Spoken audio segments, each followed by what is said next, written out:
Before I get on, I do want to apologize because that Dragon Bakugo X Mermaid listener, when I was writing the story up, I had saved it and then went to my tennis practice, and it's all gone now.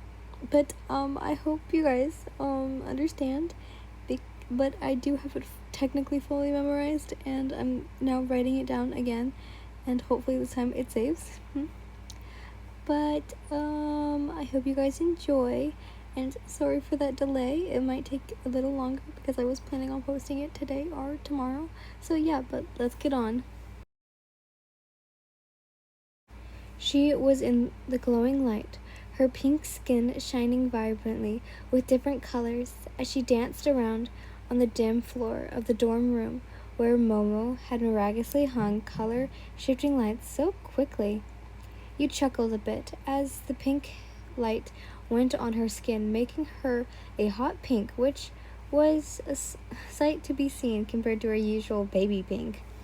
You could also have to be a fool to admit you weren't jealous of the way she danced with Sarah, but you knew he was just a good friend. Maybe.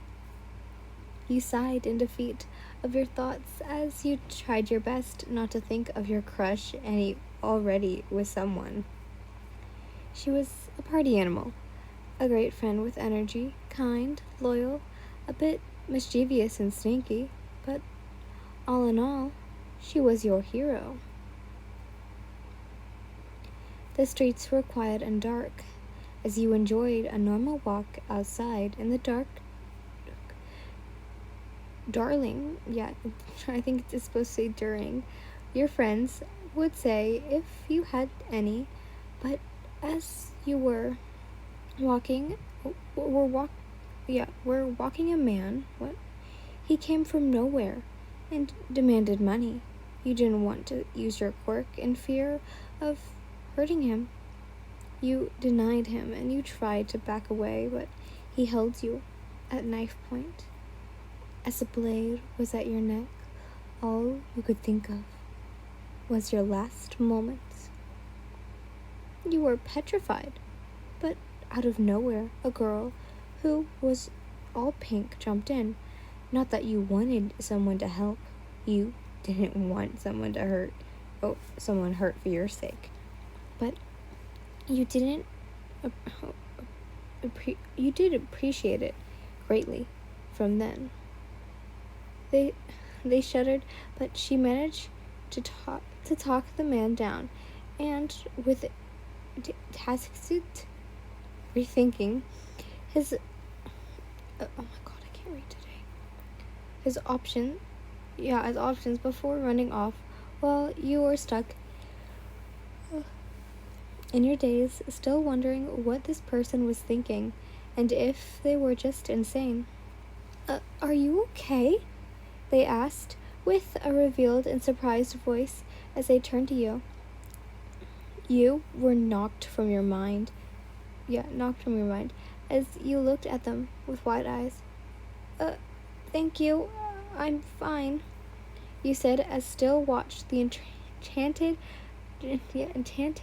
by their pink bouncy hair and deep yellow and black eyes. Phew, that guy was scary.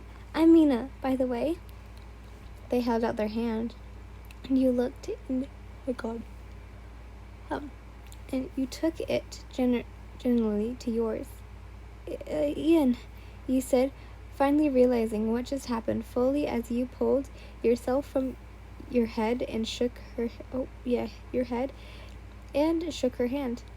I'm Ian, you repeated.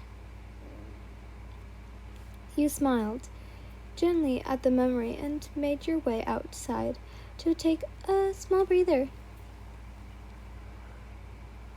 I'm sorry for the yawning, guys. When you sat on the bench, you looked high to the sky and watched the twinkling stars as they floated above you. In your own distracted head, you hadn't noticed the new presence that sat next to you until you turned your head and saw her. Hey, Mina, you said with a small smile as you looked at her calm demeanor. It was a completely different mood from when she was inside and dancing. You smiled. Oh, you smiled. Glad she was able to relax herself that much around you, and patted the seat next to you for her to sit down. You know, if you keep dancing so much, you might lose all your energy. You laughed out, and she laughed with it. Oh, come on. I got moves no one's ever heard of. I gotta give him a good show, she energizingly said as she started doing a small dance on the way over to the bench, where she then proceeded to sit down. What are we ever going to do with you? You said dramatically. I'm sorry. I had you on. And laughed as she slightly pushed your shoulder. You both looked back at the sky and watched the stars before a heavy weight was put on your shoulders. You looked down, and a gentle smile met your face as you saw the sweetest pink hair of Mina on your shoulder.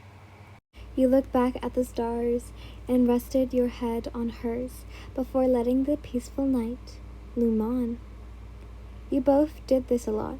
You came out to look at the stars and smiled as you did so, always resting your heads on each other's. At first it seemed friendly and like a thing between friends, even if it made your stomach do flips. But then a subtle change in Mina made you know it was more than friendship things, but you could never. After about 10 minutes, Mina sighed, incontent and disappointed as she stood. I should head back. They probably miss me and my awesome moves, she said jokingly, with a small twirl, and both you had a laugh. Yeah, you said, quietly as she nodded before turning around softly. Oh, slowly. Sorry. She was hesitant, very hesitant, in her walk back. Even the door was right there. And you knew she was waiting for you to say it, waiting for you to speak up. You were unpredictable to everyone, and she only slightly knew your true feelings for her, but she wanted to be sure. Mina, you said as she quickly turned around, very expectant. I wanted to say that. You looked her in the eyes and saw the gleaming hope. You couldn't get the words out as you choked on them, and you fumbled your sentence. You wanted to say it so bad, but you couldn't. I'm glad I know you, Mina, you said as you wrapped her in a hug, not able to say it for real. She understood this, though. She understood that you couldn't say it yet, and neither could she.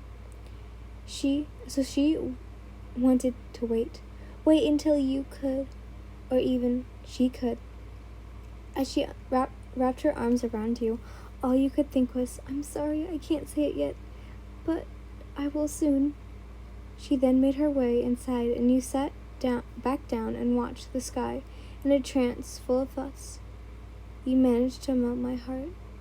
So, I'll muster up the courage to tell you. I don't know when, but I will. I don't know why I kept yawning in this episode. I want to apologize for that because I feel so bad. But basically, it's before when I record and stuff, I'm like, oh yay, I haven't yawned in like 20 minutes or something, depending on when I'm recording. And then when I'm recording, it's like, oh, I'm gonna yawn through all of this. Like I just did. But I want to apologize for that. I may record this, so yeah, but I'm sorry. But thank you guys for listening. Bye, lovelies.